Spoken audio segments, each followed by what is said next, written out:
ঢাকার কিং ফালুদা, এই যে সবচেয়ে বেস্ট। কালো জামের জুস, ম্যাঙ্গো জুস, আরো আছে স্পেশাল। আমাদের এখানে সবচেয়ে স্পেশাল আইটেম আছে কাজু বাদামের জুস, কালো জামের জুস, ম্যাঙ্গো জুস, যেটার মধ্যে দেওয়া হয় আপনার 7টা আইটেম ফল, 3টা আইটেম আইসক্রিম, খিরসা, ম্যাঙ্গো। আমাদের সিঙ্গাপুর জুস বারে আমরা যাই তৈরি করি ফ্রেশ এবং 100% পিওর জুস, যেমন বরফ হইতে শুরু করে আখের রস। আর আমাদের এখানে প্রায় 80টা আইটেমের জুস আর 6 আইটেমের ফালুদা। যাই পাবেন আপনি আমাদের এখানে নির্ভেজাল এবং ফ্রেশ জিনিস পাবেন। অনেক আইটেম দিয়ে তৈরি করা হয়। আর আমাদের এখানে যা পাবেন আপনি ঢাকা শহরে এটা তো ফ্রেশ পাবেন না। আমাদের ছোট ভাই যারাই আছে তারা সুন্দরভাবে কাজ করে, সবসময় ক্লিন রাখার চেষ্টা করে। আমরা চাই মানুষকে একটা ভালো সেবা দেওয়ার জন্য। এখানে প্রায় 10 বছর যাবত আমাদের দেশীয় ফল থেকে বাইরে যেসব ফলগুলো বাংলাদেশে এভেলেবল পাওয়া যায় সেগুলোর জুস হয়, এবং বাদাম এবং কোল্ড কফি, মিল্কশেক, এগুলো তো শুরু করে অনেক আইটেম জুস, অনেক আইটেম আমাদের প্রায় জুস আইটেম আছে প্রায় 70টার উপরে, এবং ফালুদা আছে 6 আইটেমের আমাদের।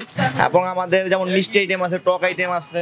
সপ্তাহে 7 দিন প্রতিদিনই খোলা থাকে আমাদের, সকাল 11টা থেকে রাত 12:30 পর্যন্ত। দোকানের location Dhaka Mohammadpur town hall বাজার, সিঙ্গাপুর জুস। এটা টাউন হল বাজার, আপনার সংসদ ভবনের পশ্চিম পাশ দিয়ে যে রাস্তাটা আসাদ গেট, সে আসাদ গেট থেকে অল্প কিছু দূর যাওয়ার পরেই এই টাউন হল বাজার, একদম মেইন রোডের সাথে আমাদের দোকানটা।